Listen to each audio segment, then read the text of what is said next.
Hey everyone, welcome to another video review. This is the War for Cybertron Kingdom Core Class Hot Rod. He is WFC-K43. We're going to put him off to the side real quick and look at the packaging. And yeah, you can see it is the plastic tray thing with transformers. You got a bit of a hot rod there, wielding a sword, which looks a little different from the one in the package, and we'll get to that. And yeah, this is also the last. See the last bit of plastic shell, clamshell packaging for core, because they're changing that.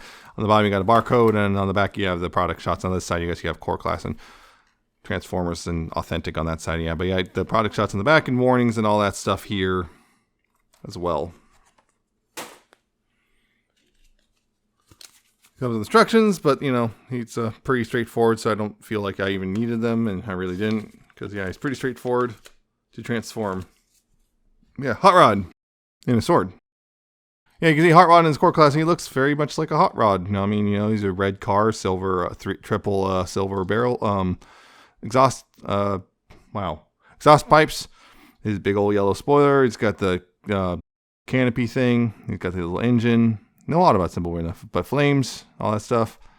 Got clip-on wheels, which may upset you, but he is core class after all. He's got a little peg here, which yeah, there's a hole in the sword, and you have that right there. That spoiler can come off, so I don't know, draw your own conclusion of that. Maybe it's maybe they're gonna like remold this into a core class sideswipe or something, who knows. But yeah, it's a decent little car. He rolls pretty well. Yeah, he's just a decent little car. You know, you got a bit of a hole back here, which there's a peg hole right there, so theoretically something could be pegged in there to fill that in. Wouldn't take much for, I guess, some company decide, you know, someone decide that we need to change that for whatever reason. But yeah, mine right up here, you can see there's a bit of a gapping up here. Yeah, I can't get that to fully sit flush, unfortunately. And some people have complained about this, you know, gapping. This gap's not too bad right now, but some people have complained it's really bad. And what you have to do is you have to really press down on the canopy to get it all to click into place properly. Yeah, it's a decent little car for you know, core class and everything. It's decent. Real quick comparison though, here he is with the core class Optimus, just to give you an idea, you know, scale and all that stuff. I guess scale wise, I guess these are not really in scale, but hey, you know, they brought the same size and everything, look decent together and all that stuff.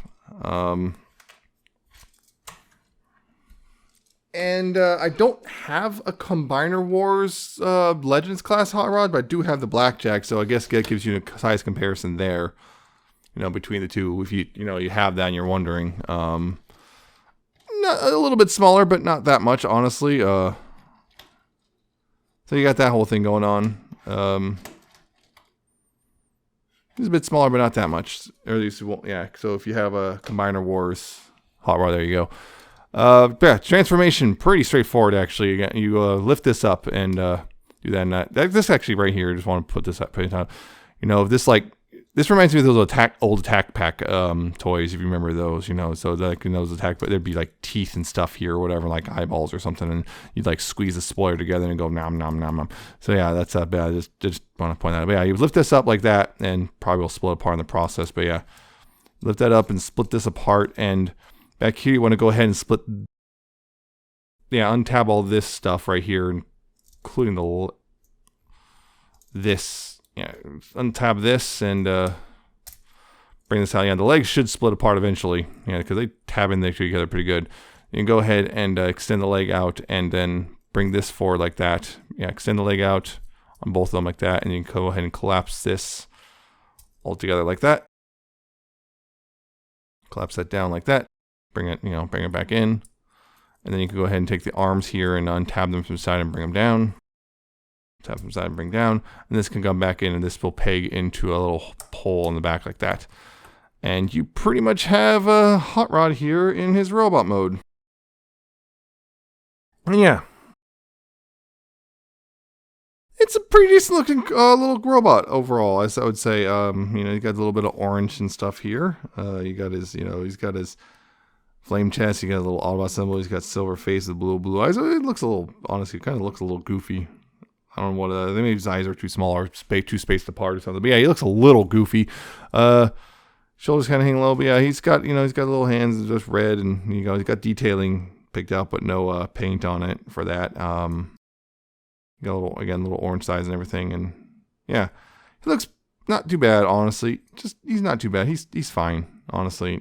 Not the most amazing hot rod, but also not the worst I've seen. Yeah. So yeah, he does look pretty nice. The thing is on the back, you kind of got this, the plank here, and there's a Tamashii stage port, which is nice. But they got this plank where the spoilers attached to, and there's this other thing which is his head is completely hollow. You can see that. Yeah, it's hollow, and this has got some people in a tizzy. It is a little disappointing, but you can see also when you have this up, the spoiler up again there, you can see it's not a whole lot of room for a full-size head. So I don't know. It's a weird thing. It's not the most ideal, but it is what it is. At least the head still actually functions, fully as a head, and it moves and everything. He also has a sword, which you can peg into his hand. Little peg like there, like just a little sword like that. The other thing is some upcoming core class figures that can come with like extra parts that can build up a hilt thing to make a bigger sword. What was it? Iguanus and Skywarp will come with extra parts for that. Although some people are saying it doesn't work right. I need to double check that myself, see what's going on with that. But that's the thing, because he's also going to be repacked in a Legacy. So if you can't find the Kingdom version, don't worry, the Legacy version's coming. Yeah, so articulation though, his head is on a swivel, so left and right, only a little bit, because pretty quickly kind of hits the spoiler. But actually a decent amount in itself, for most poses. You got that. Shoulders on ball joints, you got full rotation there. Outward, not really a whole lot right there at that ball joint. He's kind of limited because of sculpting and stuff, although you can use the transformation joint and get a little bit more. Now it's banging into his head a bit. You do have a ball jointed elbow, which left forward's about 90 degrees of bend, and rotates right there as well to act as a bicep swivel. There is no waist joint thanks to the hinge and everything. Hips though on ball joints, so you got forward, you got back about that far, you got outward about pretty far. You got a bit of a swivel, I guess, right there thanks to the ball joint. You got another swivel there thanks to that ball joint. Knees can hinge about that far, just a shy of 90 degrees. I mean, you can unfold this transformation to get more, but then it kind of looks a little weird. You can kind of hide that though, because they can follow the curvature of the body, so you can kind of hide it if you're smart about your photography. So that's a thing. And yeah, these are a bit hollow, but it's one of those things, a core class, and it does collapse in. So I don't know, maybe if there's another hinge, these could have possibly filled these in, but it'd be more complicated, and then wouldn't be a core class figure anymore. And there you go. That's a thing. So, decent posability, and about what I expect, honestly, from a core class figure. But quick comparisons. Here he is with the core class Optimus. He is a bit shorter, which lines up. That sounds about right. He might be. I guess you could maybe say he's a Rodimus. I don't know. But he is a bit shorter, which is correct for him to be shorter. But I'm sure if he's it's quite the right height difference. But that's a thing. And here's again Combiner Wars Blackjack, who was repainted to a hot rod, or Rodimus, I think they call him at the time. Roughly same height. Not really much of a difference in weight, I would say. I will say he is this guy's proportions are a little weird because his arms are kind of long for his body size. So this guy is better proportioned, but you might be okay with this one. This is still a pretty good figure overall, but just an FYI. There's an FYI on that. This guy is, I think, more overall better proportioned. This guy does have some iffy proportions. So just, personal choice, but just imagine this guy in that crimson color, and there you go. Right. So that's Hot Rod. So should you get him? I don't know. It depends. Are you into these smaller core class figures and Legends class and stuff in general? Yeah, honestly, at that point, he's kind of a decent Hot Rod. If you don't already have the Combiners Wars version, he's a solid one to get, and he doesn't cost as much to hunt down and pick up. I'm noticing the Combiner Wars version kind of go up in price. He's a decent little Hot Rod. Yeah, the hollow head bothers you a lot, though. There's nothing really about this can really fix it, I guess, except maybe if someone just printing a part to slide in to fill out the head, which is weird to say. But he's got a lot of hollow bits, particularly in the legs. His transformation's all right. Not the most inspired thing in the world, but, you know, the car mode is very actually reminiscent of the G1 one, particularly because of the squared off back end. It's very reminiscent of the G1 original figure on that regard. He's fine.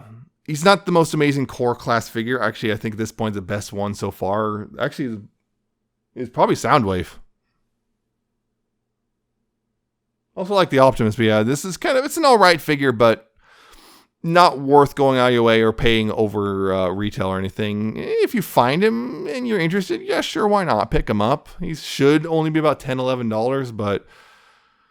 And again, you don't go crazy trying to find the Kingdom version. You can find the Legacy version. He's coming out as Wave 1, so he's going to be a bajillion of them, so don't worry about that. But he's really not worth hunting down. But if you're really into Hot Rod, you might be interested in picking one, or just in this core Legends figures, you might be willing to pick one up, but really not worth going out of your way to get. And if you're someone who doesn't like hollow parts, you're probably going to not like this guy either, because he kind of takes the head is kind of to a new level of hollow, I guess.